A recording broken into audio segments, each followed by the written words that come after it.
Have you ever stopped to really think about time? I mean, truly consider the sheer weight of that single word, how it shapes our days, our routines, our very lives. Every single one of us carries a clock in our pocket, one that can tell us the time to the second, no matter where we are or what we're doing. But what if I told you that one of history's most brilliant civilizations mastered the art of timekeeping thousands of years ago, not with gears or glowing screens, but with nothing more than the steady, gentle flow of water? Picture this: the sun has just set over the Nile. The sky is a deep, star-filled black, and the air carries the faint scent of incense and desert wind. In a world without electricity, without alarms, without digital reminders, how did the ancient Egyptians know when to pray, when to work, when to rest? How did they measure the hours of the night with such precision that their system would influence cultures for millennia to come? The answer lies in one of the most elegant and ingenious inventions of the ancient world, the Egyptian water clock, also known as the Clepsydra. This isn't just a story about an old artifact gathering dust in a museum. It's a journey into the mind of a people who looked at a simple stream of water and saw the passage of time itself. They didn't just tell time, they captured it, shaped it, and gave it form. In this video, we're going to dive deep into the secrets of this incredible device. We'll explore how it was built, how it worked, and why it mattered so much not just to the Egyptians, but to all of human history. You're about to discover how something so simple could be so revolutionary, and how the echoes of this ancient innovation are still felt in our modern world. So settle in, open your mind, and let's step back into a time when water was more than just water. It was a clock, a calendar, and a key to understanding the universe. So what exactly is this remarkable device? At its heart, a water clock is an instrument that measures time through the regulated, steady movement of water. The ancient Egyptians called it a clepsydra, a beautiful word borrowed from the Greeks that literally translates to water thief, a poetic name for a machine that quite literally stole moments from a flowing stream. The principle is elegantly simple. Imagine a large clay vessel filled with water. A small, precisely drilled hole sits near the base. As water slowly trickles out of this opening, the water level inside the container drops at a constant rate. Markings on the inside wall, often corresponding to the 12 hours of the night, act as a gauge. By observing how far the water level has fallen past these marks, a priest or official could accurately determine how much time had passed since the vessel was full. This stood in stark contrast to the sundial, the other great timekeeper of the ancient world. A sundial is a brilliant invention, but it is utterly dependent on the sun. It is useless on a cloudy day, completely powerless at night, and cannot function indoors. The Clepsydra, our water thief, liberated time from the sky. For the first time, humanity could measure the passage of hours regardless of weather or the time of day. This was nothing short of a revolution. It meant that ceremonies could begin at their appointed hour, even under a starry night sky. It allowed for the fair division of night watch shifts for guards. It transformed time from a public phenomenon, observed by the movement of shadows across a square, into a private, portable, and reliable resource that could be contained within a single vessel of clay and water. But the true genius of the water clock wasn't just in its elegant design. It was born from a profound and very specific problem. To understand why this invention was so revolutionary, we have to appreciate the world it was created in. For the ancient Egyptians, the sun god Ra was the ultimate timekeeper. His daily journey across the sky dictated the rhythm of life. When he vanished below the horizon, he was believed to be traveling through the perilous underworld, and the world was plunged into a time of potential chaos and danger. This wasn't just a superstition, it was a core part of their cosmology. And in this darkness, the humble sundial, that brilliant daytime tool, became utterly useless. It was a stone sculpture, a silent monument to the absent sun. This created a monumental challenge for a society whose entire structure was built on precision and ritual. The Egyptian state and its religious institutions operated on a strict, divinely mandated schedule. Priests needed to perform specific ceremonies at exact hours of the night to help ensure Ra's successful rebirth at dawn. Astronomers, who meticulously charted the stars to create calendars and predict the Nile's vital flooding, required accurate hourly readings to track the movement of constellations across the night sky.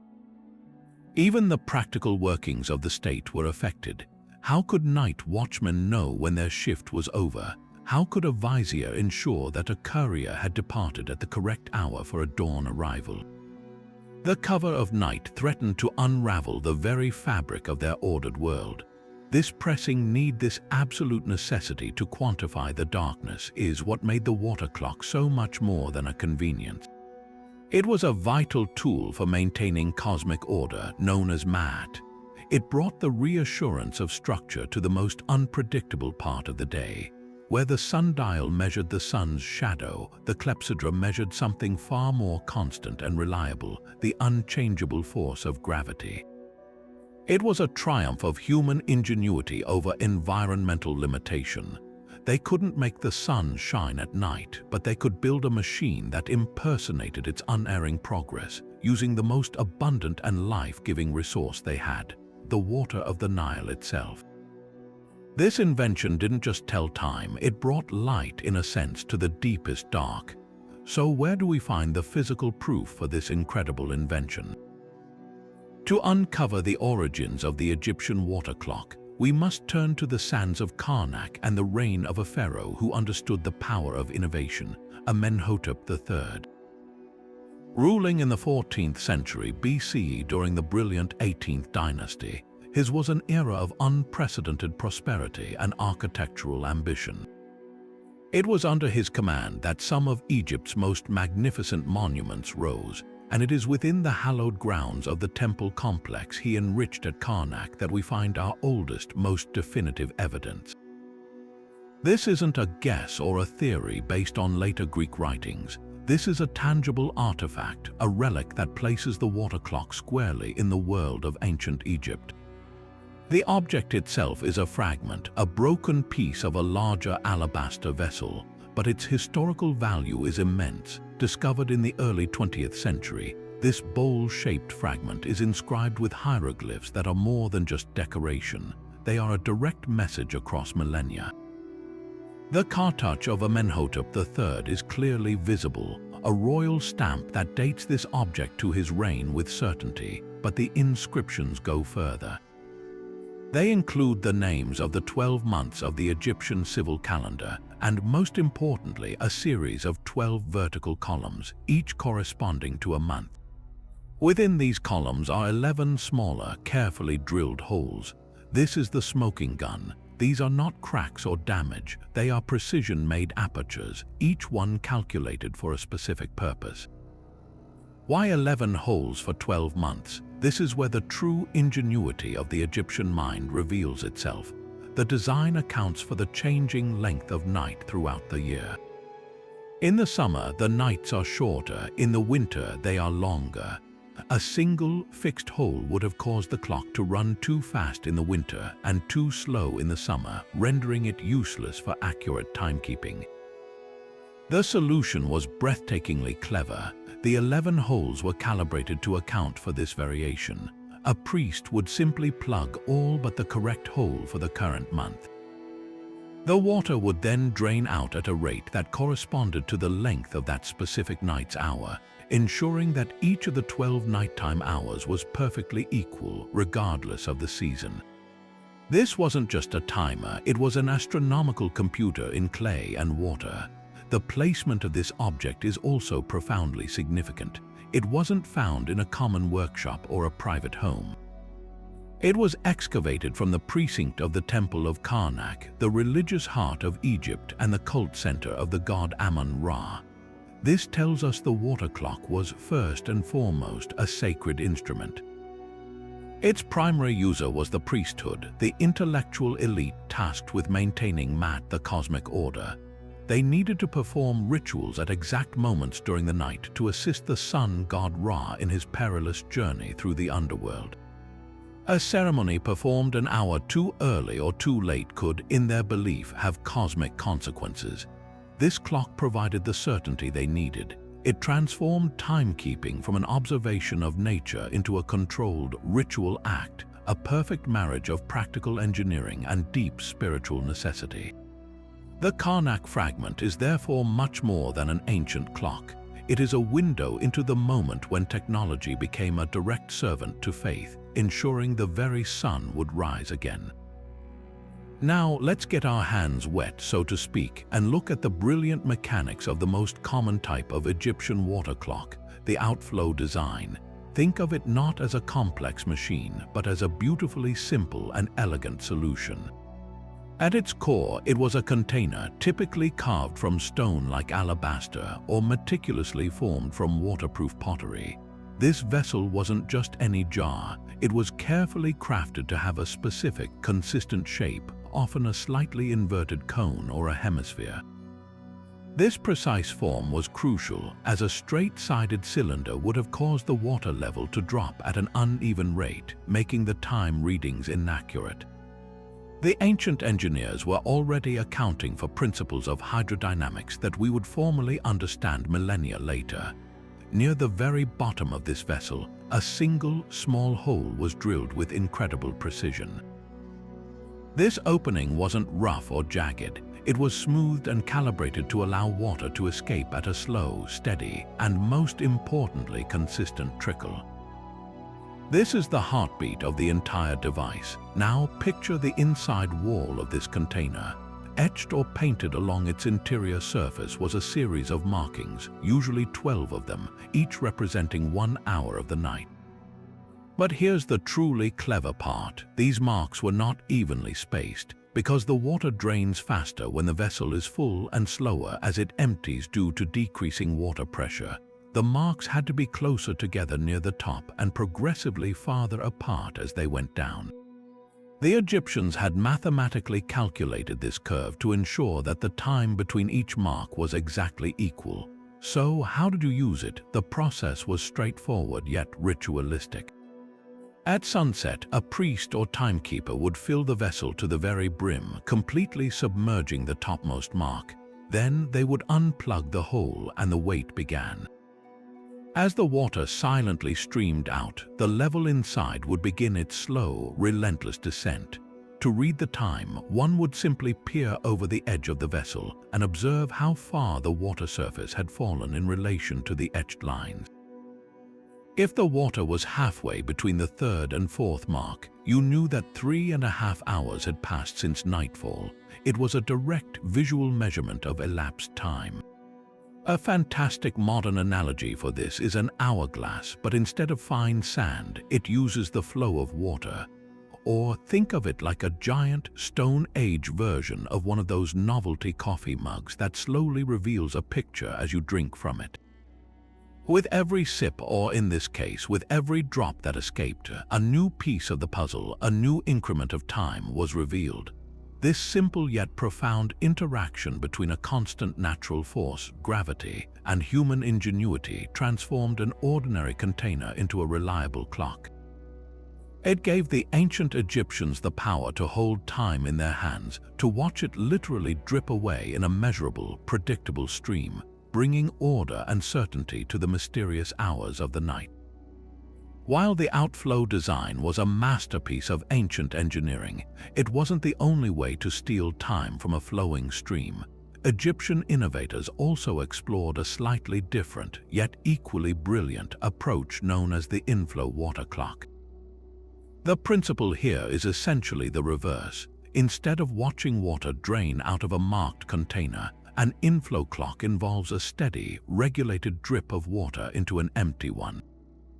Imagine a separate, higher reservoir feeding a thin, consistent stream of water into a second, receiving vessel. As this lower container fills, the water level inside it begins to rise. Just like its outflow cousin, the inside walls of this receiving jar would be marked with a series of lines denoting the hours. but because the water is rising, the markings are inverted. The first hour is at the bottom, and the 12th is near the top. By observing how high the water had climbed against these calibrated lines, a timekeeper could read the hour just as accurately. This design came with its own set of fascinating advantages and challenges. One significant benefit was visibility. Reading the water level in an emptying outflow vessel requires looking down into a deep, often narrow, opening. As the water recedes, it gets harder to see the markings clearly, especially by the dim light of an oil lamp. An inflow clock solves this problem elegantly. Because the receiving vessel starts empty, the water level is always rising toward the viewer, making it progressively easier to see the precise moment it aligns with the next hour mark. It was a clever ergonomic improvement. Furthermore, an inflow system could potentially run for a much longer duration. An outflow clock has a finite runtime. Once the vessel is empty, it must be refilled.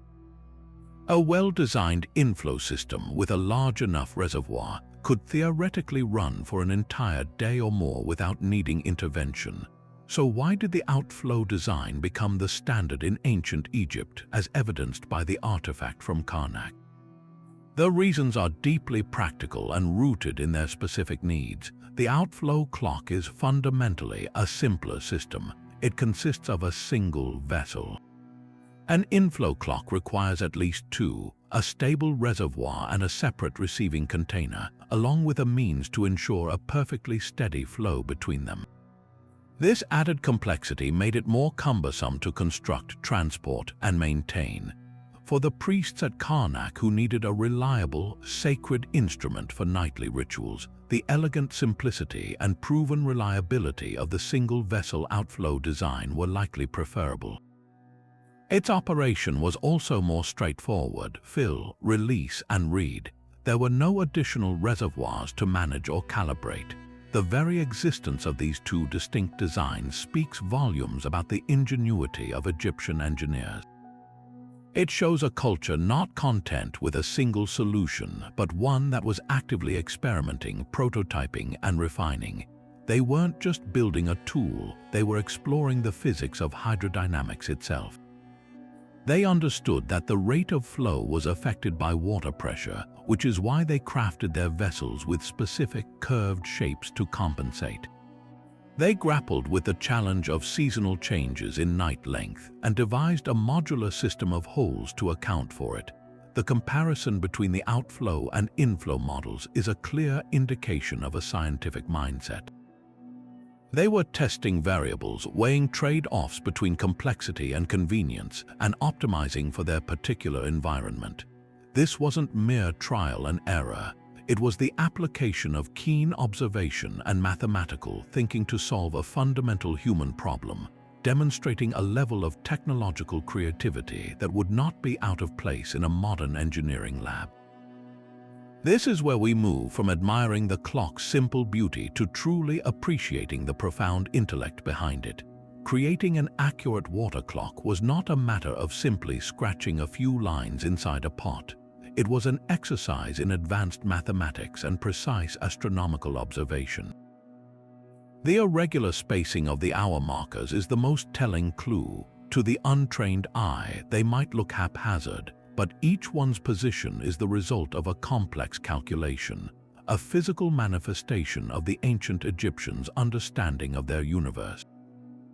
The entire system was built around the concept of seasonal hours. Unlike our modern equal-length hours, which divide the day into 24 identical 60-minute blocks regardless of the season, the Egyptians divided both daylight and darkness into 12 hours each. This meant that in the summer, when the days were long, a daytime hour could be much longer than a nighttime hour. The reverse was true in the winter. The length of an hour was therefore a fluid concept, changing every single day. A sundial naturally accounts for this, as the shadow moves at a rate dictated by the sun's changing speed across the sky. But a water clock, which relies on the constant force of gravity, had to be artificially adjusted to mimic this natural variation. The vessel itself had to be smarter than the seasons. This is the genius of those 11 holes found on the Karnak fragment. Each hole was calibrated for a specific pair of months, accounting for the gradual shortening and lengthening of the night. But the mathematical challenge didn't stop there. Even after the correct hole was selected, the markings inside the vessel for that specific seasonal hour still could not be evenly spaced. This is due to a fundamental principle of physics. The rate at which water flows out of a small opening is not constant. It depends on the water pressure, which is directly related to the depth of the water above the hole. When the vessel is full, the water pressure is at its greatest, so the water gushes out faster. As the water level drops, the pressure decreases and the flow slows to a steadier trickle. Therefore, if the hour markers were spaced evenly down the side of a straight-walled container, the first hour would pass in a flash because the water was draining so quickly, while the final hour might seem to take forever as the flow reduced to a drip. The Egyptian engineers had to compensate for this. They needed to create a scale where the time interval between each successive mark was identical, even though the water was draining at a constantly decelerating rate.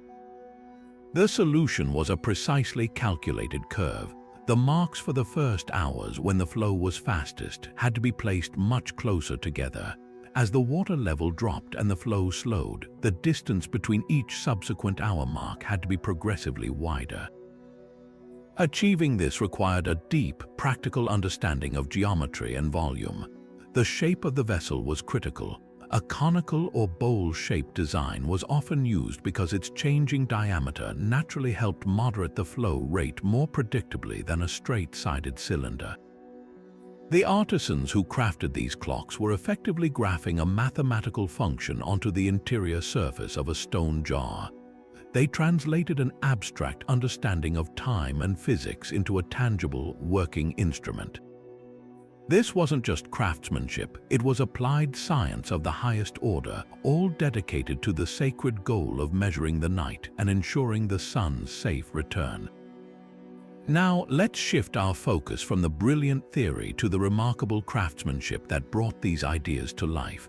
Creating a water clock was not a task for an amateur potter. It was a job for master artisans, likely working under the direct patronage of the temple or the royal court. These were the engineers and sculptors of their day, individuals who blended artistic skill with a sophisticated understanding of geometry and physics. The material of choice was paramount. While some simpler versions may have been made from carefully glazed pottery, the finest clocks, like the one from Karnak, were hewn from beautiful, solid stone. Alabaster was a particular favorite. This was not merely an aesthetic choice, though its translucent, creamy white appearance was certainly prized. Alabaster is a relatively soft stone, making it easier to carve with the copper and bronze tools available at the time, yet it is also non-porous. This critical characteristic ensured that water would not seep slowly through the walls of the vessel, which would have completely ruined the accuracy of the timekeeping by introducing an unmeasured, variable leak. The process began with a master stoneworker carefully selecting a block of flawless stone. Using saws with abrasive sand, drills, and chisels, they would painstakingly hollow out the interior, shaping it into that perfect, slightly curved form. This was a slow, meticulous process where a single mistake could mean weeks of work lost. Every contour of the interior surface had to be smooth and consistent, as any irregularity could create turbulence in the water flow or disrupt the carefully calculated drop in water pressure. But the single most crucial part of the entire operation, the moment of truth for the entire device, was the drilling of the outflow hole. This was not a job for guesswork.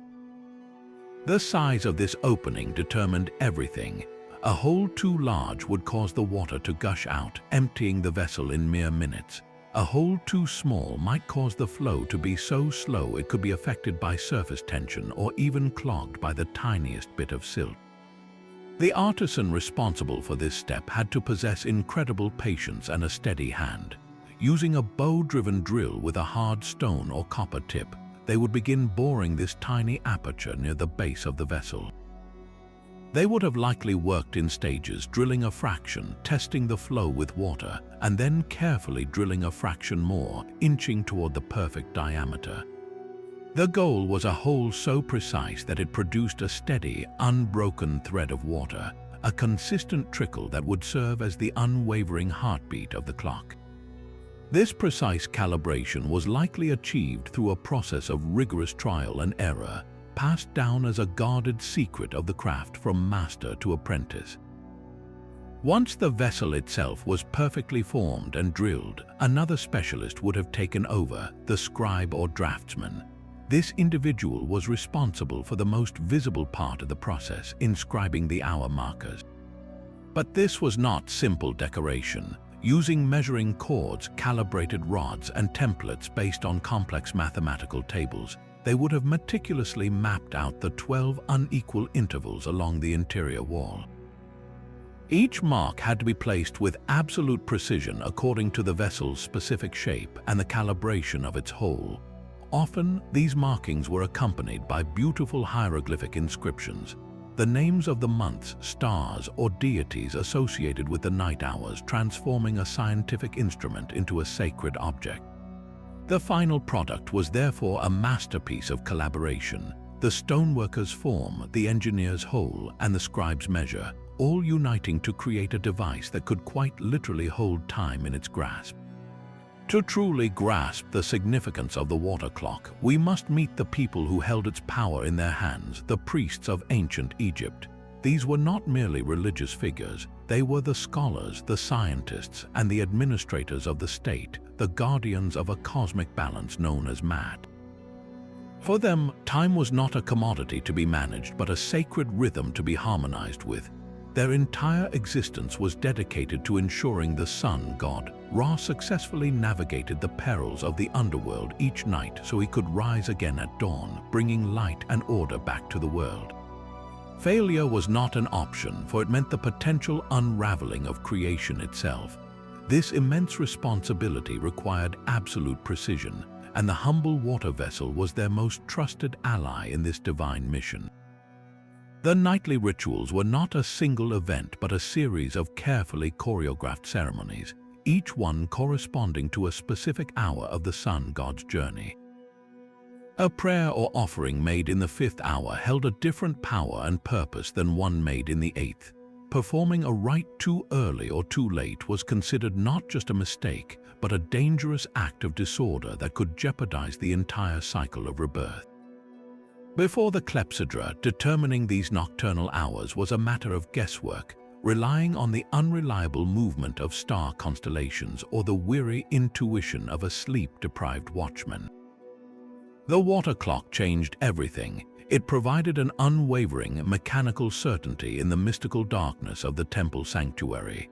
As the priest heard the soft, constant drip of water and watched its level descend past each meticulously carved mark, he wasn't just checking the time, he was tracking the progress of a god. This transformed the Clepsydra from a clever gadget into a sacred object, an instrument of faith as vital as any altar or statue. Its operation itself became a ritual act. The filling of the vessel to the brim at the precise moment of sunset was likely accompanied by incantations. The act of reading the water level was a moment of solemn observation. The very water inside was probably drawn from the sacred Nile, the lifeblood of Egypt, making the entire process a continuous, flowing prayer. The clock's unerring rhythm mirrored the perfect, unchanging order of the cosmos they sought to maintain. In the silent, lamp-lit halls of the temple, the gentle trickle of water was the sound of Mat itself, a measurable, dependable constant in a universe they believed was constantly threatened by chaos. Their reliance on this technology highlights a fascinating blend of profound spirituality and sharp pragmatism. The priesthood was the intellectual apex of society, possessing advanced knowledge of astronomy, mathematics, and engineering. They did not see a conflict between faith and science. Instead, they used empirical tools to serve their spiritual goals. The water clock was the perfect embodiment of this philosophy. It was a device born from mathematical calculation and physical principles, yet its entire purpose was to facilitate communion with the divine. This unique position granted the priests who mastered it a form of exclusive authority. They alone could accurately proclaim the sacred hour, solidifying their role as the essential intermediaries between the people and the gods, the keepers of the schedule that held the universe together. But beyond the temple walls and the sacred rituals, the water clock found another group of devoted users who relied on its unwavering accuracy to decode the heavens themselves, the astronomer priests of Egypt. For these scholarly observers, the night sky was not just a backdrop for myth.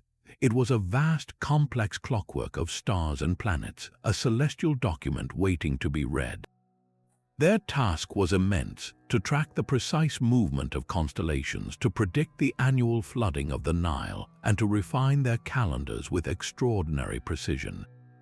And to do this, they needed to measure the night in perfectly equal, measurable units. The Clepsydra provided the consistent beat to which the entire cosmos seemed to dance. Before this invention, an astronomer's work was frustratingly imprecise. They could note when a certain star first appeared on the eastern horizon, a moment known as its heliacal rising, but accurately determining how long it took to reach its zenith or how much time passed between the rise of different stars was nearly impossible. The human sense of time is infamously unreliable, especially during long, monotonous nights of observation. The water clock changed all of that. It gave them an objective, mechanical reference point. An astronomer could now note that a specific star first became visible at the moment the water level passed the second hour mark, reached its highest point at the fifth mark, and began to fade with the dawn as the water neared the 12th. This allowed for the creation of incredibly detailed and accurate star charts and tables. This precise timekeeping was the cornerstone of their legendary calendar, a system so effective it formed the basis for our own. The Egyptian civil calendar was made of 365 days, divided into 12 months of 30 days each, with 5 extra days added at the end of the year. While this fell slightly short of the solar year, its consistency was revolutionary. Their ability to track the hours of the night with the water clock allowed them to meticulously correlate the changing positions of stars with the passing of the civil year. They could observe that the brilliant star Sirius, which they called Sopdet, rose just before the sun at the same exact time each year, heralding the imminent Nile flood. By using the Clepsydra to time this celestial event down to the hour, year after year, they could confirm the slight drift of their calendar against the solar year and make the necessary astrological and agricultural predictions. This fusion of timekeeping and astronomy also had a profound spiritual dimension. The stars were not merely distant lights, they were seen as divine beings and the souls of the departed. The most famous of these celestial maps, the diagrams on the ceilings of royal tombs and temples like that of Senenmut, are not just random scatterings of stars. They are precise charts of constellations, decans, groups of stars that rose consecutively throughout the night, and planets. The water clock provided the temporal framework for understanding this divine geography. It allowed priests to determine which decan was ruling which hour of the night, which was believed to influence the fate of the kingdom and the success of the deceased pharaoh's journey in the afterlife. In this way, the steady drip of water from a simple stone vessel did more than just track hours. It helped map the very soul of Egypt onto the heavens, connecting the rhythm of the earth to the eternal dance of the stars. The steady drip of the water clock, so vital to the rituals of the temple and the charts of the astronomer, did not remain confined to these sacred spaces. Its influence began to seep into the very foundations of the state, bringing the same order it provided to the gods to the practical, everyday workings of Egyptian society. Imagine the sprawling administrative complex of a city like Thebes or Memphis as dusk fell. With the sun gone, the bustling activity of the day did not simply cease, it transformed.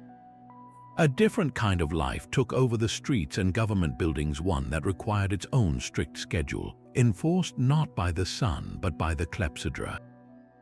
The most immediate and widespread application was almost certainly for the military and the guards responsible for the kingdom's security. The cover of night has always been the ally of the thief and the enemy spy. To counter this, Egyptian cities and important installations like royal palaces, granaries, and armories were protected by a system of night watches. Before the water clock, organizing these watches was chaotic. A guard's shift might be determined by something as unreliable as the position of a single star, or worse, his own ability to stay awake. This left dangerous gaps in security. The introduction of the water clock revolutionized this. A single, centrally located clepsydra could now dictate the change of the guard with impartial precision. A commander could assign specific, equal-length watches, perhaps 4 hours each, knowing that when the water level reached the 3rd mark, the 2nd watch would report for duty, fully rested and ready to relieve the 1st. This ensured constant, alert vigilance throughout the entire night, making the state security apparatus far more formidable and reliable. Within the labyrinthine halls of the administration, the soft glow of oil lamps would have illuminated scribes toiling long after sunset. The business of running an empire did not pause because Ra had journeyed to the underworld. Tax records needed auditing, correspondence from distant provinces required replies, and decrees from the pharaoh had to be copied and distributed. For these literate bureaucrats, time was a resource that needed to be measured and allocated. A water clock in a central courtyard or a main hall would have allowed a chief scribe to manage his workforce efficiently. It could delineate work shifts, ensuring that tasks were completed by a certain hour or that scribes were fairly rotated out for rest. There is even compelling speculation that the water clock could have been used to time the work of scribes themselves, perhaps for the purposes of assigning and measuring daily quotas of labor, making the administration of the kingdom incredibly sophisticated and methodical. Perhaps most intriguing is the potential role of the clepsydra in the legal sphere. We know from later Greek and Roman sources that water clocks were used to time speeches in courtrooms, ensuring that both the accuser and the defendant had an equal and fair amount of time to present their case. While direct evidence from pharaonic Egypt is scarcer, the Egyptian concept of Ma'at was as much about justice and fairness in human affairs as it was about cosmic order. It is not difficult to imagine a similar practice emerging in the halls of judgment. A vizier hearing a dispute over land or inheritance would have found an impartial water clock to be the perfect instrument to prevent long-winded speakers from monopolizing the proceedings, ensuring that each side was heard equitably. This would transform the device from a simple timekeeper into a symbol of justice itself, a silent, unarguable arbiter of fairness that ensured the law, like the hours of the night, was applied to all without favor. In this way, the water clock's gentle trickle became the heartbeat of the state, synchronizing the efforts of its protectors, its administrators, and its judges, weaving a thread of measurable order through the entire fabric of the night. Yet for all its mathematical precision and sacred purpose, the Egyptian water clock was never meant to be a purely utilitarian object.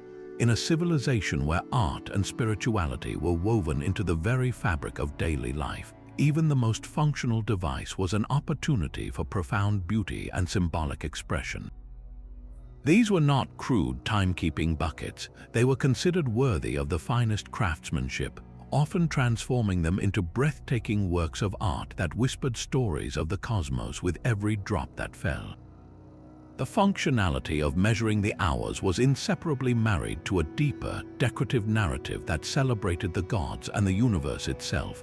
Take, for instance, the incredible ceremonial water clock believed to have been commissioned by Pharaoh Amenhotep III, now housed in the Egyptian Museum in Cairo. Carved from a single block of translucent alabaster, this vessel is a masterpiece of Egyptian art. Its exterior surface is not smooth and plain. It is a canvas of intricate hieroglyphic inscriptions and beautiful relief carvings. Central to this decorative scheme is the goddess Nut, the star-studded deity of the sky. She is often depicted arched over the entire vessel, her body representing the vault of the heavens that the water clock itself was measuring. Below her, other gods associated with time and the celestial cycle might be shown, such as the ibis-headed Thoth, the god of wisdom, magic, and the measurement of time itself. His presence on a timekeeping instrument is a direct and powerful statement, linking the device's operation to divine intelligence and cosmic order. This ornate decoration was far from mere embellishment. It was a form of sacred encoding. Every hieroglyph, every symbol, every depicted deity served to activate the object, to imbue it with a power beyond its physical form. The names of the 12 months of the year were often inscribed, directly connecting the seasonal adjustment of the clock to the annual cycle of festivals and agricultural life. Images of the decanal stars, those specific star groups used for tracking time at night, might circle the rim, turning the clock into a portable, working model of the night sky. Using this device, a priest wasn't just reading the water level. He was engaging with a miniature cosmos, a ritual object that physically manifested the relationship between the flow of time, the movement of the stars, and the gods who governed it all. This deep intertwining of function and beauty is a signature of ancient Egyptian design philosophy. They made no distinction between a tool that worked and an object that was beautiful. A thing could not be truly effective unless it was also harmonious and pleasing to the gods. The careful carving of the alabaster ensured a smooth interior for consistent water flow, while the exterior carvings invoked the divine forces that guaranteed that consistency. The precise hole drilled at the base was an act of technical skill, but the ibis of Thoth painted near it was a prayer for that skill to be blessed.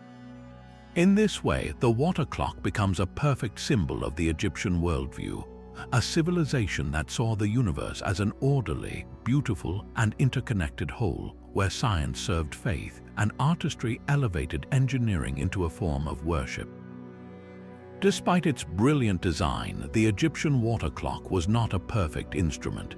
Its accuracy was perpetually at the mercy of its own elemental nature, facing a constant battle against the very substance it relied upon, water itself. The first and perhaps most significant challenge was temperature. On a cold desert night, the water in the vessel would become noticeably more viscous, its molecules moving slower and creating a thicker, more resistant fluid. This increased viscosity would cause the water to drain from the hole just a little bit slower than on a warm evening. Conversely, during a hot summer night, the warmer, thinner water would flow out more freely. This meant that an hour measured on a chilly winter night might actually be longer in real time than an hour measured on a balmy summer evening, all because of a few degrees of temperature change. For priests requiring absolute precision in their rituals, this introduced a subtle but meaningful variable that they had no way to easily control or calculate. The quality of the water itself presented another major hurdle. The life-giving waters of the Nile, while sacred, were far from pure. They carried a suspended load of fine silt organic matter and dissolved minerals like calcium and lime. Over time, these minerals could slowly accumulate around the meticulously drilled outflow hole, forming a hard, calcified deposit that subtly narrowed the opening. Even the tiniest reduction in the hole's diameter would have a dramatic effect, slowing the flow rate to a crawl and making the clock run significantly longer than intended. A clock that was perfectly calibrated when first carved might, after a few months of use, be adding an extra 15 or 20 minutes to every hour, completely throwing off the sacred schedule. Furthermore, a single piece of silt or a tiny organic fragment could momentarily clog the aperture, causing the flow to sputter or stop entirely for a few seconds before dislodging. While brief, these micro-pauses would compound over the course of a night, introducing small but cumulative errors into the timekeeping. So how did the ancient timekeepers combat these inherent flaws? The solution likely involved a regime of constant vigilance and recalibration. The priests who operated these clocks were not passive observers. They were active participants in a continuous process of maintenance and adjustment. The first and most crucial step was meticulous cleanliness. The vessel would have to be scoured out regularly, its interior polished smooth to prevent any algae or silt from building up on the markings or affecting the flow. The outflow hole itself would demand particular attention, likely cleaned with a fine, sharp tool, perhaps a sliver of copper or a stiff reed, to carefully clear away any mineral deposits or debris without enlarging or damaging the perfectly calibrated opening. Beyond cleaning, the priests almost certainly relied on a system of cross-referencing to verify their clock's accuracy. Their primary reference point would have been the sky itself. They could check the water clock's reading against the observed movement of specific decanal stars across the night sky. If the water level indicated the 5th hour had passed but a certain star known to rise at that hour was not yet in its predicted position, the priest would know his clock was running slow. This constant feedback loop between the mechanical device and the celestial clockwork, it was meant to imitate allowed for ongoing mental adjustments. They might learn, for instance, that during the coldest weeks of the year, they needed to mentally subtract a small amount of time from the clock's reading, or that a recently cleaned clock ran slightly fast until a minor layer of natural coating settled in the hole. This hands-on, empirical approach transformed the water clock from an infallible oracle of time into a trusted but temperamental partner, a tool whose output had to be interpreted through a lens of deep practical experience and constant observation, a perfect blend of technology and human intuition. The ongoing quest for accuracy meant that even the most beautifully crafted water clock was only as reliable as its last calibration. While the device itself was a marvel, its true precision depended on a meticulous process of setting and resetting it against a trusted standard. That gold standard, the unwavering heartbeat of the Egyptian day, was the sundial. The calibration ritual would have likely been a careful, methodical procedure performed under the bright, clear light of noon, the one moment of the day when the sun's position was most definitive. A priest or timekeeper would place a sundial in a central, unobstructed courtyard and wait for the shadow to align perfectly with the mark signifying the middle of the day. At that exact moment, as the sundial declared noon, he would simultaneously check the water clock. If the water level had fallen past the expected mark for that hour, he knew the clock was running fast. If it had not yet reached the mark, it was running slow. This simple comparison was the cornerstone of accuracy. The calibration process didn't stop at a single observation, however. The priest would have needed to understand the rate of the error. He might let the clock run for several more hours, checking it against the sundial at one or two more points in the afternoon to determine just how many minutes fast or slow it was over a specific period. With this data, he could then make the necessary adjustments. If the clock was consistently too fast, the outflow hole might have become slightly eroded or damaged, too large from repeated cleaning. The solution would be to carefully and minutely plug a tiny portion of the hole with a bit of melted beeswax or a specially prepared resin, a delicate operation that required a steady hand and immense patience. If the clock was running slow, it was a clear sign that the hole had become partially obstructed with mineral scale or silt and needed a thorough, careful cleaning with a fine, sharp implement to restore its original diameter. Beyond the occasional recalibration, the water clock demanded a rigorous routine of daily maintenance to perform its duty faithfully. The most critical step occurred each and every evening at sunset, the moment that reset the entire cycle. The vessel had to be filled to the absolute, precise brim. This was not a casual pour, it was a ritual act. Any variance in the starting water level would introduce an immediate error, as a vessel filled slightly less full would have a lower initial water pressure, causing it to drain more slowly from the very first moment. The quality of the water was also a constant concern. While the sacred Nile water was spiritually appropriate, its suspended silt was the enemy of precision. Over time, this fine sediment would slowly settle and accumulate inside the vessel, subtly altering its internal volume and shape, which in turn would affect the carefully calculated flow rate. Regular and thorough scrubbing of the interior was essential to remove this buildup and preserve the integrity of the mathematical calibrations etched into the stone. This entire process, the noonday calibration against the sun, the careful adjustment of the hole, the scrupulous cleaning, and the exacting fill level transforms our understanding of the water clock. It was not a set-it-and-forget-it device. It was a living instrument that required a deep, hands-on partnership between the priest and his machine. Its accuracy was a hard-won achievement, a product of constant vigilance, empirical observation, and a profound understanding of the device's physical quirks. This daily ritual of care underscores the water clock's immense value to Egyptian society. The effort expended to maintain it was a direct reflection of its importance, proving that for the ancient Egyptians, the reliable measurement of time was worth every ounce of meticulous attention they could give it. Yet for all its sophistication within Egypt's borders, the genius of the water clock was far too powerful to remain a secret of the Nile Valley. Ideas like water have a tendency to flow, seeking their own level, and this remarkable invention soon began its journey across the Mediterranean, where it would profoundly reshape the intellectual life of an emerging civilization, ancient Greece. The path of this technological transfer is a fascinating story of cultural exchange. Through trade networks, diplomatic gifts, and the travels of curious scholars, knowledge of the Egyptian Clepsydra made its way into the Greek world, likely around the 6th or 5th century BCE. The Greeks, a people with an insatiable appetite for knowledge and a burgeoning love for philosophy and science, immediately recognized the profound potential of this device.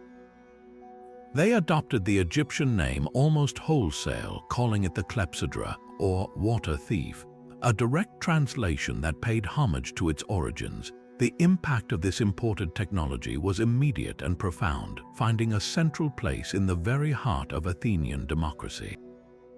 While the Egyptians used the clock primarily for sacred rituals, the Greeks, with their fiercely public and political culture, put it to work in the service of the state. Its most famous application was in the Athenian law courts, where it became the ultimate arbiter of fairness.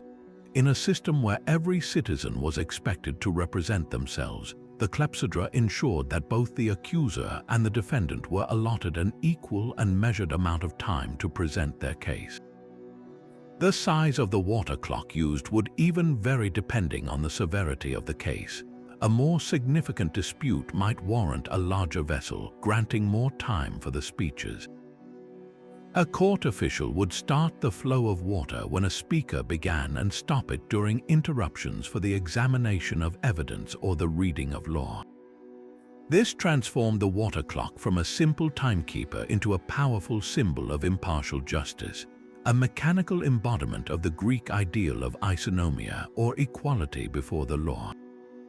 Its steady, unstoppable drip introduced a new concept into public life, the idea that time itself was a finite resource that belonged to the people and must be distributed fairly. This new tool for measuring time also captured the imagination of Greece's greatest thinkers, becoming a powerful metaphor in the hands of its philosophers. The most famous example comes from none other than Plato, who used the Clepsydra as a brilliant analogy in his dialogue called the Theaetetus. In it, he describes the mind of a knowledgeable person not as a static container, but as a complex vessel. He suggests that some minds are like a leaky jar. You can pour knowledge into them, but it simply drains out, leaving them empty. Others, however, are like a sound water clock, able to receive and hold onto knowledge effectively. For Plato and his contemporaries, the Clepsydra was more than a machine. It was a familiar object that could beautifully illustrate abstract concepts about memory, learning, and the very nature of reality.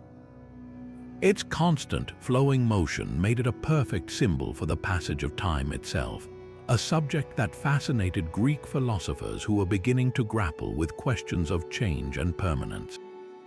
Never content to simply adopt a technology, the Greeks, with their characteristic ingenuity, began to modify and improve upon the Egyptian design. They recognized the same fundamental limitations.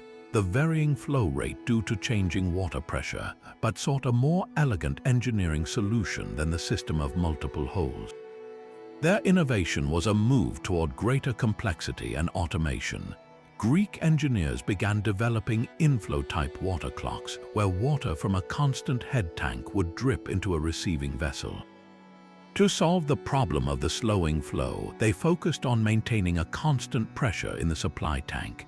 Some designs used a clever floating valve or a third, overflow tank to ensure the water level in the supply reservoir never changed, which meant the pressure driving the flow into the receiving vessel remained perfectly steady. This allowed for the hour markings on the receiving jar to be evenly spaced, a significant simplification that made the clock easier to read and more accurate over its entire cycle. This shift from the outflow to the inflow design marks a critical evolution, demonstrating the Greek talent for mechanical refinement and setting the stage for the breathtakingly complex automated water clocks that would emerge in the ensuing Hellenistic period. Through this process of adoption, adaptation, and innovation, the humble Egyptian water clock was transformed. Its journey from the temples of Karnak to the Agora of Athens cementing Egypt's enduring legacy, not just as an innovator, but as a vital exporter of ideas that would help fuel the engine of Western thought. While the simple outflow clock served Egypt faithfully for centuries, the technology was far from frozen in time. A new chapter in its story began with the arrival of Alexander the Great and the establishment of the Ptolemaic dynasty, a period that saw a remarkable fusion of Egyptian tradition and Hellenistic engineering genius. The city of Alexandria, with its legendary library and museum, became a global hub for science and invention, attracting the greatest minds of the age. It was within this vibrant intellectual crucible that the Egyptian water clock underwent a spectacular transformation, evolving from a beautifully simple vessel into a breathtakingly complex machine. This new generation of timekeepers began to incorporate gears, dials, and pointers, moving the technology from a purely hydrostatic principle to a hydro-mechanical one. Instead of just reading the water level directly, these advanced clocks used the steady flow of water to drive a sophisticated gear train. Imagine a small, constant stream of water dripping into a container attached to a lever. As the container filled, its increasing weight would eventually tip the lever, which was connected to a ratchet. This action would advance a gear by one tooth, which in turn would move a hand on a dial, much like the hour hand on a modern clock. This ingenious mechanism translated the continuous, linear flow of water into the discrete, circular motion of a time-telling display, making it far easier to read the hour at a quick glance. The true marvel of these later clocks, however, was their use of automata, small, moving figures powered by the clock's mechanics. These were not just timekeepers, they were theatrical performances in miniature. As the gears turned, they could trigger a series of delightful and awe-inspiring events. A tiny bird might suddenly pop out and chirp on the hour. A row of miniature soldiers could parade past a window. A statue of a god might raise its arm or nod its head. Bells would ring and drums would sound, creating an auditory alarm that could signal the hour throughout a palace or a public square. These automata served a dual purpose. They were both a dazzling display of technological prowess for impressing visitors and a practical way to announce the time to those who could not see the clock's dial, transforming timekeeping into a multi-sensory public spectacle. This shift signifies a profound change in the clock's role within society. In pharaonic times, the clepsydra was a sacred instrument, shrouded in the mystery of the temple and used by the priesthood to maintain cosmic order.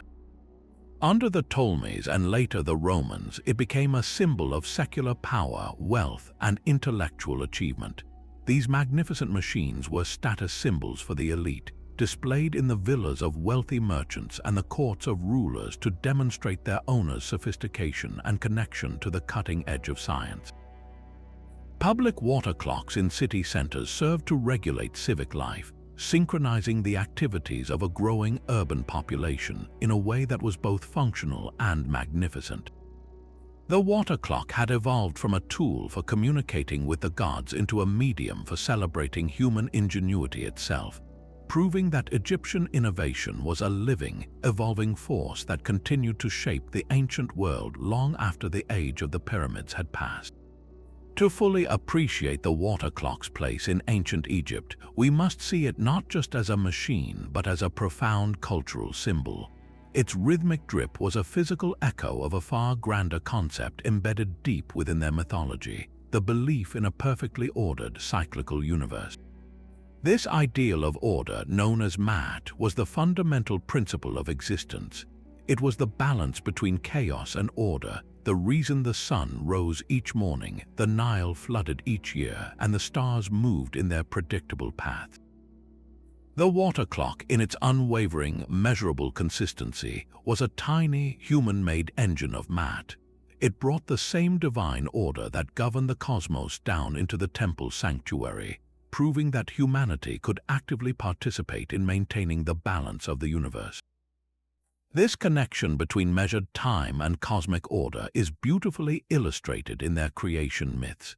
In one prominent version, the creator god Ptah brings the universe into existence not through physical force, but through the authoritative power of his spoken word.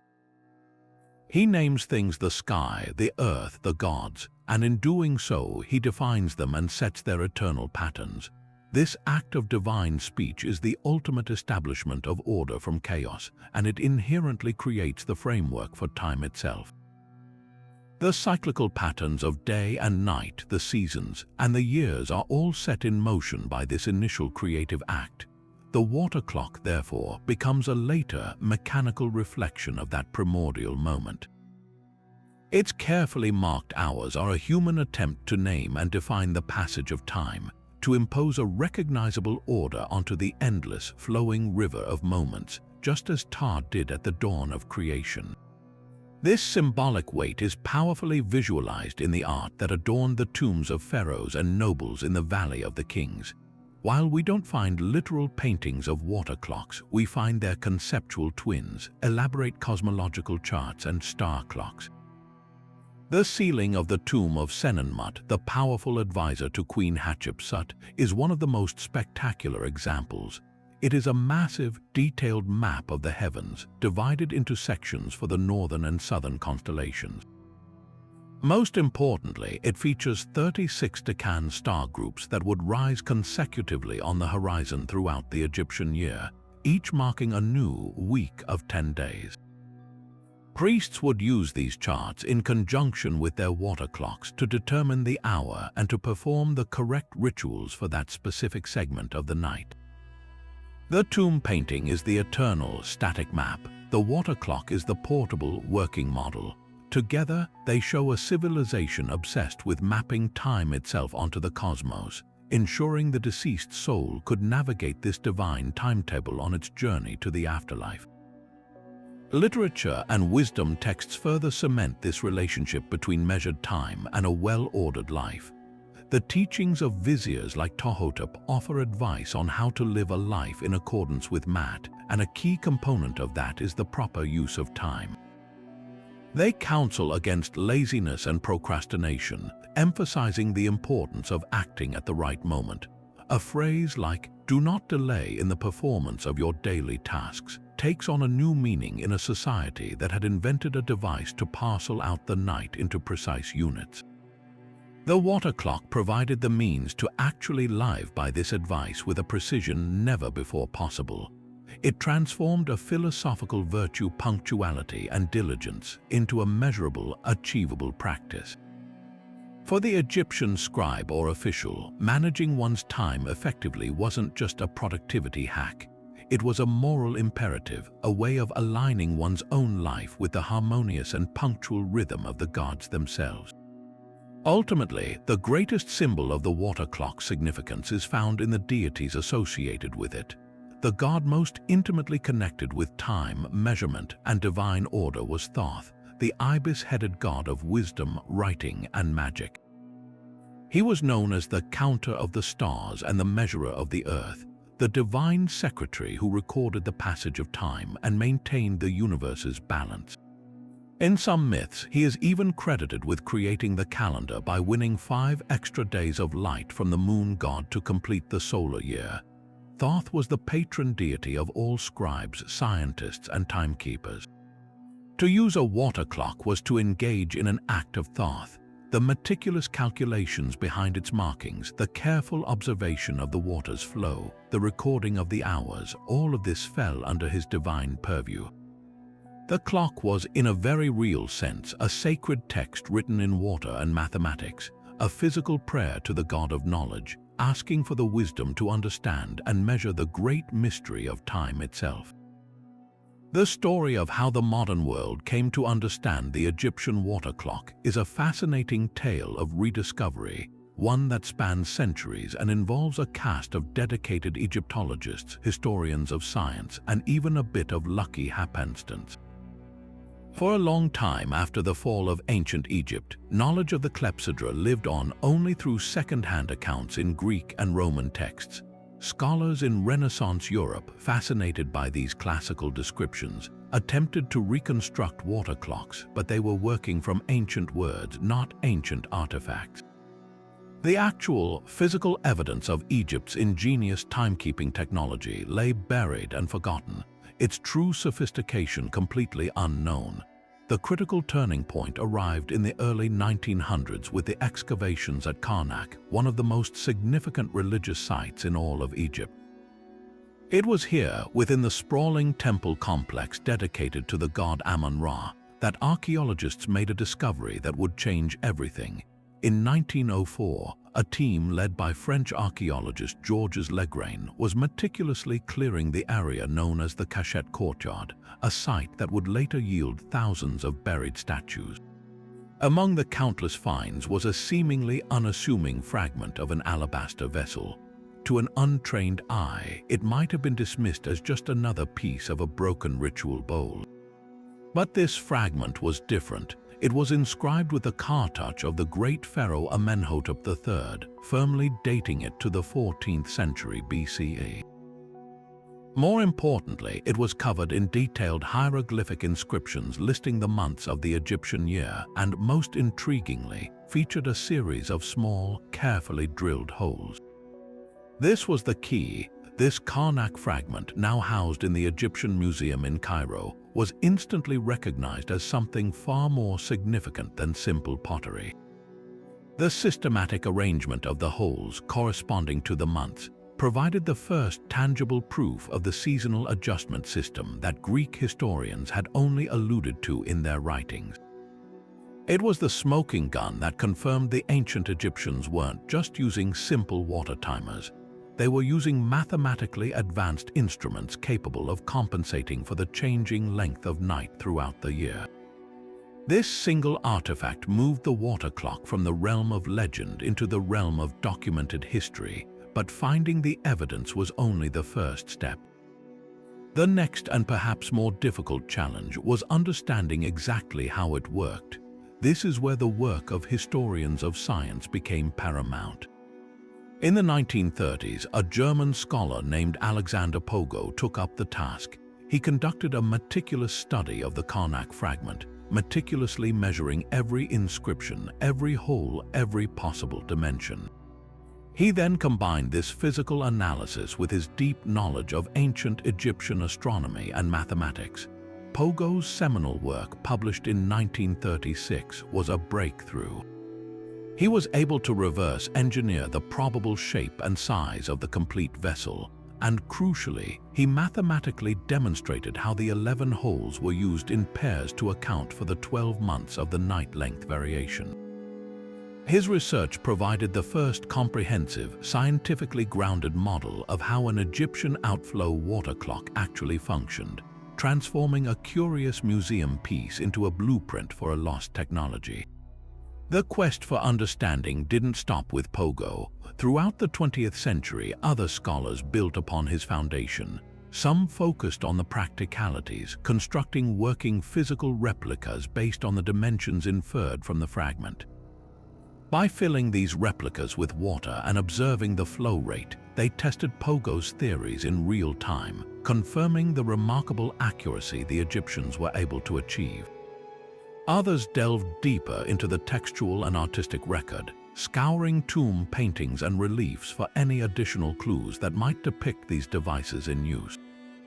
While no complete water clock has ever been found, likely because the stone vessels were often repurposed after they became clogged or damaged, each small find and each new analysis has added another piece to the puzzle. This process of modern rediscovery is a powerful reminder that archaeology is so much more than just digging up treasures. It's a painstaking science of interpretation, a dialogue between the silent object and the curious modern mind. The story of the water clock is a perfect example. It took the sharp eye of an excavator to spot the importance of a broken piece of stone, the brilliant analysis of a historian to decode its mathematical secrets, and the hands-on experimentation of modern engineers to bring its steady drip back to life. Through their combined efforts, we have not only recovered a lost technology, but have also gained a profound appreciation for the intellectual achievement of the ancient Egyptian mind, an achievement that measured the night itself with nothing but water, stone, and genius. To truly appreciate the Egyptian accomplishment, it's helpful to widen our view and see their water clock not in isolation, but as part of a global tapestry of ancient innovation.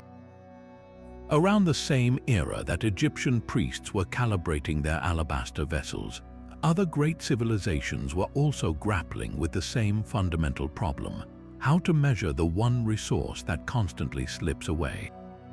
What emerges from this comparison is not a simple contest for first place, but a fascinating story of parallel invention and cultural priority, revealing what made the Egyptian approach both uniquely advanced and distinctly their own. Consider the ancient Babylonians, master astronomers who meticulously tracked the movements of planets and stars. Their primary timekeeping tools were sophisticated celestial charts and the Clepsydra. Evidence suggests they used water clocks for both daily timekeeping and, crucially, for their astronomical observations. Babylonian water clocks, often called dibdibu, were typically outflow types, much like the Egyptian model. However, a key difference lies in their application and mathematical treatment. Babylonian scholars left behind extensive clay tablets filled with complex mathematical tables used to correct the rate of their water clocks throughout the year. These correction factors were incredibly detailed, accounting for the changing length of day and night across different months. This suggests a similarly advanced understanding of the technology's limitations, but their approach was more about post-measurement calculation, applying mathematical formulas to the raw data from the clock, whereas the Egyptian multi-hole system built the seasonal compensation directly into the hardware of the device itself. One civilization favored a software solution, the other an elegant hardware fix. Far to the east, in ancient China, independent development led to some of the most mechanically complex water clocks ever created. The Chinese tradition of clepsydra, known as laoc, is ancient, with possible references dating back to the Shang dynasty. While early models were simple outflow or inflow vessels, Chinese engineers rapidly progressed toward stunning mechanical marvels. By the Han Dynasty, they were building multi-tank systems with constant level reservoirs to ensure a perfectly steady flow, overcoming the problem of decreasing water pressure that both the Egyptians and Babylonians had to accommodate through markings or calculations. Their most significant innovation was the mechanical link.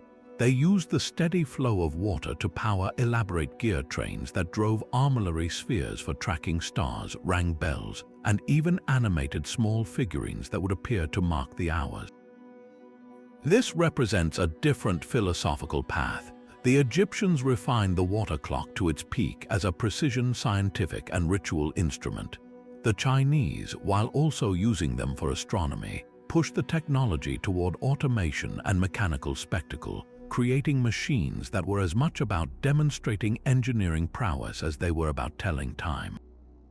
Looking at the broader ancient world, we find other fascinating yet simpler methods. In the Indus Valley, there is evidence of clever, small-scale timekeeping using perforated shells that would sink in a water vessel after a specific interval. In ancient Greece, before they adopted the clepsydra from the Egyptians, they often relied on simple sundials or the human-measured clepsydra, which was a specific type of vessel used in courts to time speeches. The Romans later used water clocks extensively, but often favored public sundials for most civic timekeeping, with water clocks serving more for private use or specific functions like timing legal proceedings. This global perspective helps us isolate the singular genius of the Egyptian water clock. Its uniqueness wasn't necessarily in being the first or the only, but in its perfect fusion of form, function, and faith. It was a device born from a specific, urgent religious need to measure the night for sacred rituals, a purpose not as dominant in other cultures. This sacred imperative drove its incredible precision. The system of multiple holes for seasonal adjustment was a stroke of practical engineering genius not seen elsewhere. It was an embedded, self-correcting mechanism that required no additional mathematical tables or calculations from its operator. Furthermore, the finest Egyptian water clocks were exquisitely crafted from precious materials like alabaster and covered in cosmological inscriptions, transforming them from mere tools into sacred objects, direct conduits for maintaining the cosmic order of math. While the Babylonians had the math and the Chinese later had the mechanics, the Egyptians achieved a holistic masterpiece where the science of timekeeping was seamlessly and beautifully interwoven with their spiritual worldview, creating a timeless testament to human ingenuity. This fascinating journey from ancient inscription to working time machine is where experimental archaeology takes center stage. It's one thing to read Alexander Pogo's brilliant mathematical analysis of the Karnak fragment, but it's something else entirely to hear the gentle, steady drip of a recreated water clock marking the passage of an hour just as it did 35 centuries ago. Driven by a powerful desire to not just understand but to experience this ancient technology, historians, engineers, and skilled artisans around the world have embarked on ambitious projects to build and test full-scale operational replicas. Their goal is simple yet profound: to move beyond theory and see with their own eyes and ears just how accurate this ancient engineering could be. The process begins with the original artifact itself. Teams meticulously study high-resolution photographs, dimension drawings, and the published analysis of the Karnak fragment. Every detail is crucial: the estimated overall height and shape of the complete vessel, the precise diameter and angle of each of the 11 holes, the specific type of stone used. While the original is alabaster, a beautiful but expensive and difficult material to work with, many replica builders opt for a more accessible medium like ceramic or polished limestone that can be shaped with modern tools while still mimicking the non-porous, smooth interior properties of the original. The first major challenge is reverse engineering the exact curvature of the vessel's interior walls. This isn't a straight-sided bucket, it's a carefully designed shape, likely a slightly inverted cone or a hemisphere, mathematically calculated to compensate for the changing water pressure. Using Pogo's work as a guide, they model this curve digitally or with precise templates, knowing that even a millimeter of deviation could throw off the entire timing sequence. Then comes the most nerve-wracking step: drilling the holes. This is where ancient craftsmanship meets modern precision. Using a small diamond-tipped drill bit on a press to ensure perfect perpendicularity, the artisan must carefully bore each of the 11 holes to the exact diameter specified by the historical calculations, which is often less than 2 millimeters across. A hole even a fraction of a millimeter too wide would cause the clock to run disastrously fast, while a slightly narrow hole would make it crawl. The holes must also be perfectly smooth inside. Any roughness or burrs would create turbulence in the water flow, introducing unpredictable errors.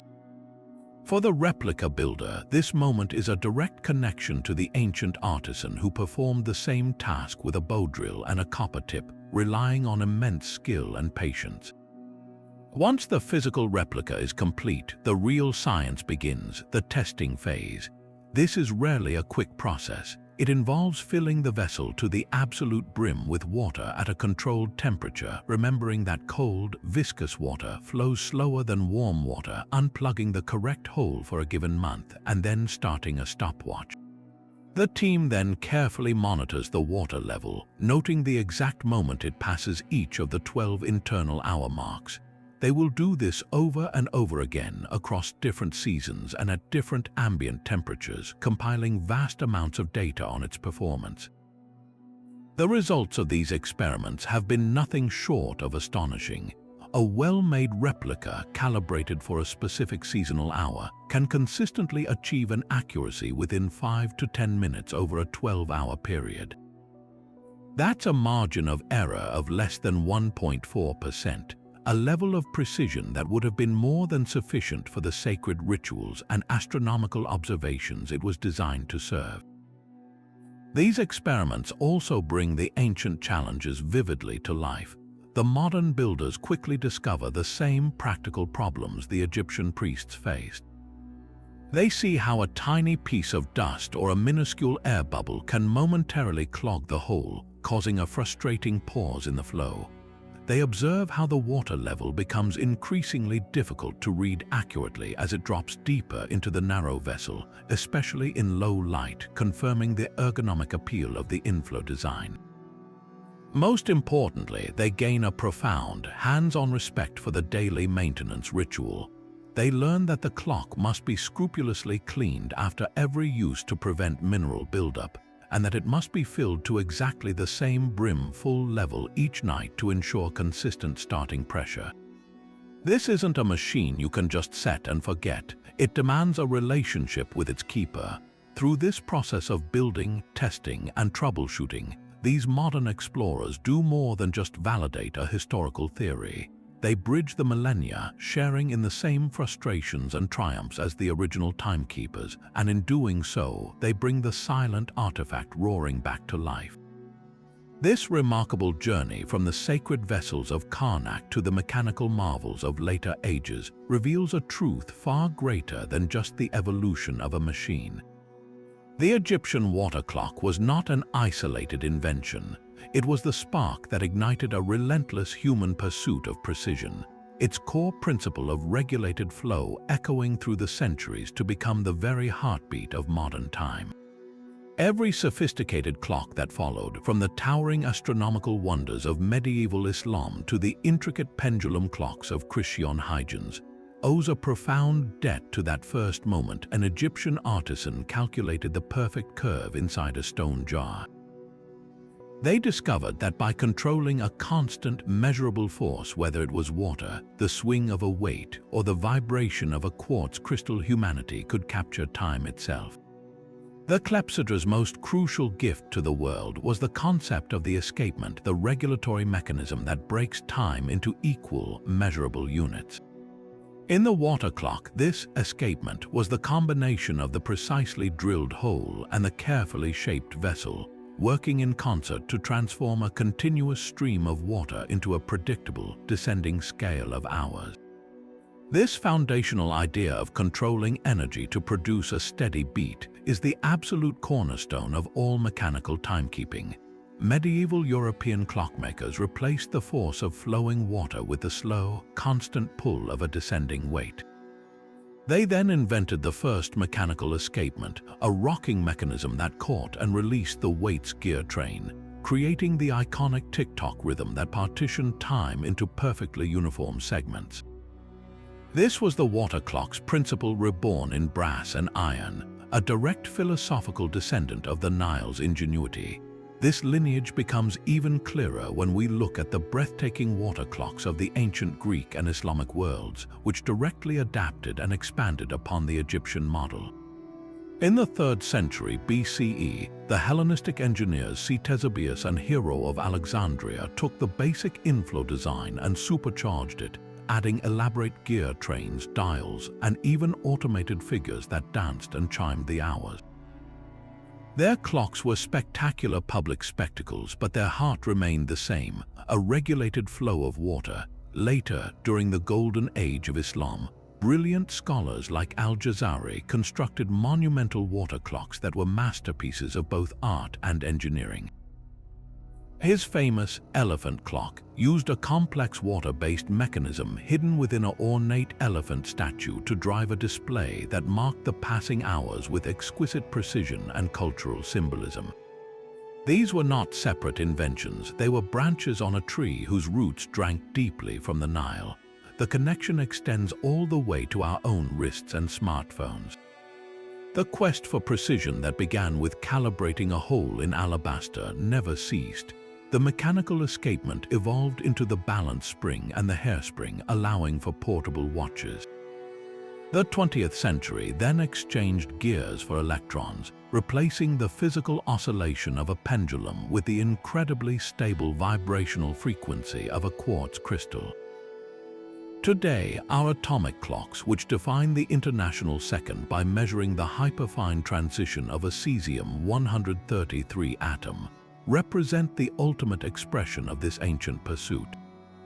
They are the final, breathtakingly accurate incarnation of the same core idea first explored by the Egyptians: find an unwavering, constant natural phenomenon and harness it to measure the universe's most elusive dimension. The steady, silent count of an atomic clock is the direct conceptual heir to the gentle drip of water into a stone basin, a legacy of innovation that stretches back over 3,000 years, forever linking our digital present to the sacred timekeeping of the ancient world. Despite all we've learned from ancient fragments and modern reconstructions, the story of the Egyptian water clock is still punctuated by profound silences and intriguing gaps in our knowledge. These aren't just minor details, they are fundamental questions that keep historians and archaeologists awake at night, reminding us that the past never gives up all its secrets. One of the most tantalizing mysteries revolves around the true extent of their daily use. We have solid evidence of these clocks in grand temples like Karnak, and we can logically deduce their role in administration and guard duties, but what about the common people? Did a wealthy merchant in Thebes have a smaller, less ornate clepsydra in his home to manage his business affairs?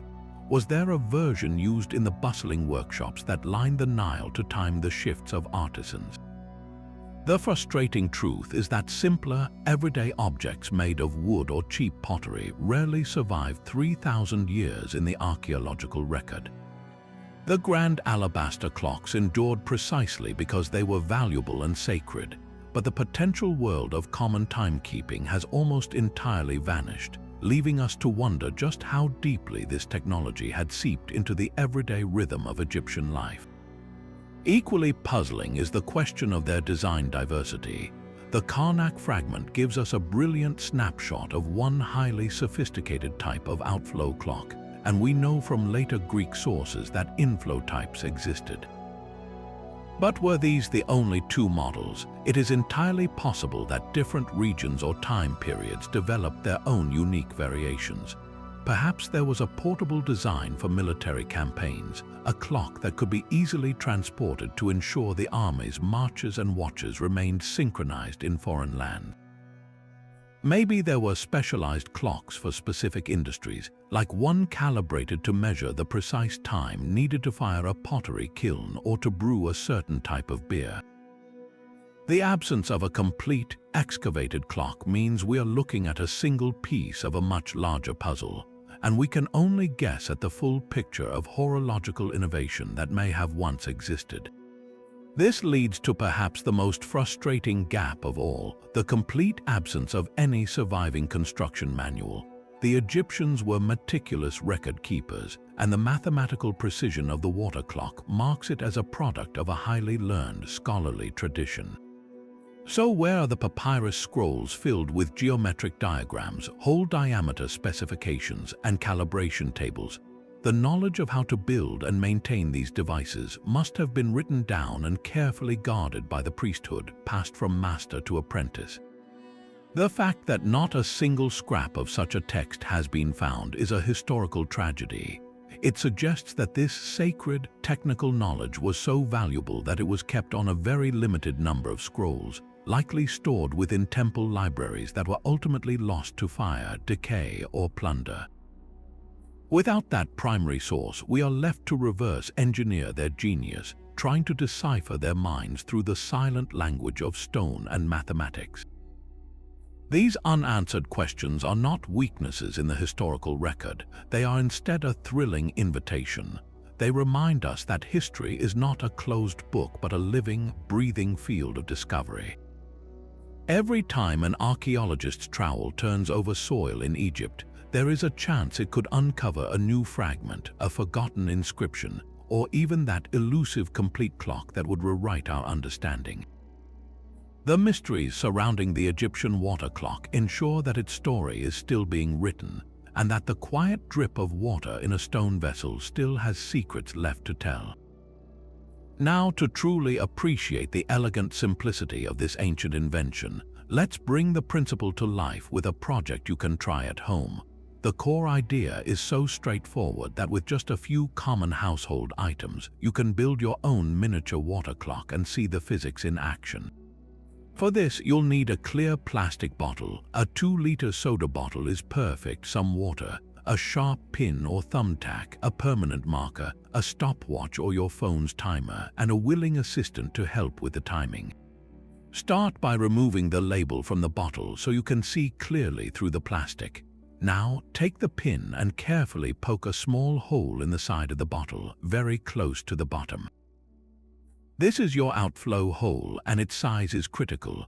You want a hole that allows water to stream out in a steady, unbroken trickle, not a frantic gush or a slow drip.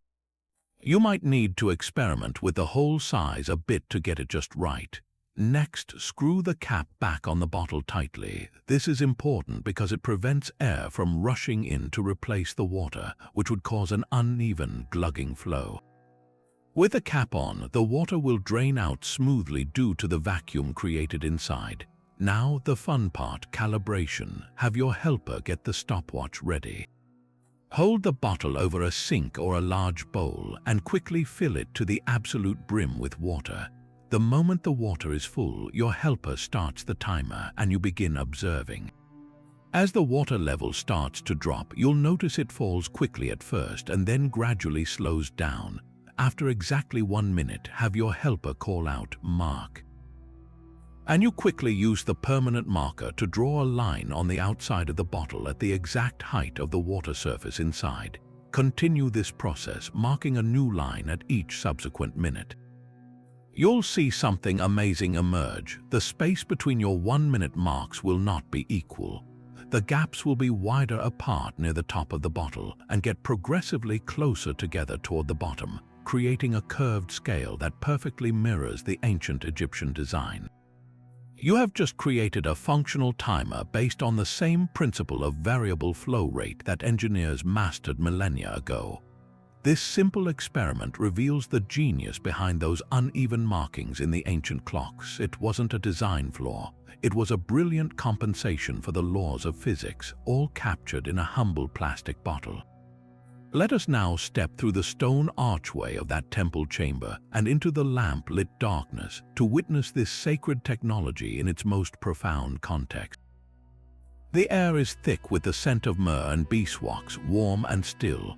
Flickering light from a single oil lamp dances across the polished alabaster surface of the water clock, casting long, undulating shadows that make the hieroglyphs around its rim seem to shift and breathe. The only sound, a soft and steady plink, plink, plink of water droplets falling into a shallow basin below, is the heartbeat of this sacred space, a rhythmic counterpoint to the priest's own measured breathing. He is a solitary figure kneeling on the cool stone floor, his white linen robe a pale smudge in the gloom. His face, illuminated from below by the lamp's gentle flame, is a mask of intense concentration. His world has narrowed to this single point, the shimmering surface of the water inside the vessel and the precise line of the 7th hour etched deep into the stone just above it. The entire cosmos, in this moment, is held within the shrinking space between the falling water and that immutable mark. He is not merely waiting, he is tracking the sun god Ra's perilous journey through the underworld, and his own ritual is a vital thread in the divine struggle between order and chaos. His entire body is still, but his mind is racing through the ancient words of the ceremony he is about to perform. Each syllable, each gesture, must be executed with flawless precision at the exact moment the water level kisses the seventh line. A prayer offered too soon is an empty gesture, a wasted breath. A ritual begun too late is a catastrophic failure, a breach in the celestial armor that could allow the serpent of chaos, Apep, to strike at the solar bark.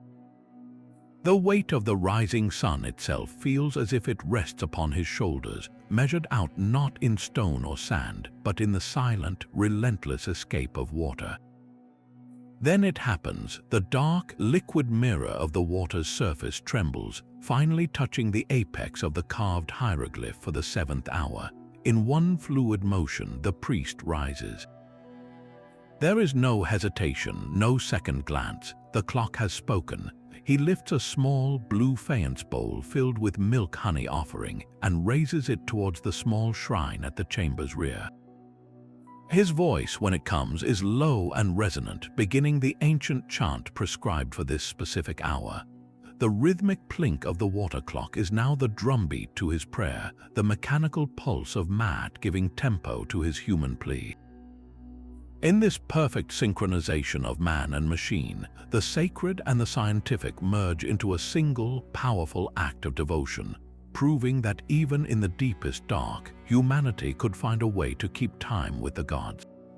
So as we trace the path of this incredible journey, from a simple stone vessel to a device that quite literally shaped the rhythm of an entire civilization, we're left with a profound sense of awe at the sheer ingenuity of the ancient Egyptian mind. This was not merely a tool for telling time, it was a sophisticated instrument of ritual, a precise scientific apparatus, and a powerful symbol of cosmic order, all contained within the elegant curve of an alabaster jar. It governed the prayers that helped the sun rise, advanced the study of the stars to map the heavens, and brought a measurable structure to the mysterious hours of the night, proving that human curiosity and the drive to understand our place in the universe are forces as timeless as the flow of the Nile itself. What makes the water clock so endlessly fascinating is how it challenges our modern assumptions about technology and progress. We often imagine innovation as a straight line leading directly to our digital present, but the Clepsydra reminds us that brilliance can bloom in any era. With nothing but water, stone, and patiently observed natural law, the Egyptians engineered a solution of breathtaking elegance and complexity, a device whose core principle would go on to fuel centuries of horological advancement. It stands as a powerful testament to the fact that you don't need silicon chips or electricity to create something revolutionary. Sometimes the most profound technologies are those that work in perfect harmony with the fundamental elements of our world. This incredible invention invites us all to pause and reconsider our own relationship with time. In our era of atomic precision and constant digital reminders, time can feel like a tyrant, a resource to be managed and optimized down to the last microsecond. But the water clock presents a different perspective. It measures time not with frantic digital numbers, but with a gentle, unhurried trickle, a quiet, rhythmic drip that connects the passage of moments to the natural flow of water and the vast turn of the stars. It encourages us to see time not just as a quantity to be counted, but as a natural, flowing phenomenon, a sacred rhythm to be harmonized with, much as the ancient priests did in their lamp-lit chambers. The story of the Egyptian water thief is far from over. Every time a modern experimenter builds a replica and hears that soft plink for the first time, or a historian deciphers a new inscription, we recover another piece of this amazing puzzle. Its legacy is all around us in every device that measures the steady beat of passing moments. So the next time you glance at your phone or your watch to check the hour, I invite you to take a second and think back to the ingenuity of those ancient engineers who looked at a stream of water and saw a way to capture eternity. What aspect of this ancient technology amazes you the most? Was it their understanding of physics, the sacred purpose, or the sheer beauty of the object itself? Let me know your thoughts and reflections down in the comments below. I'm always fascinated to hear what captures your imagination on this journey through the mysteries of the past.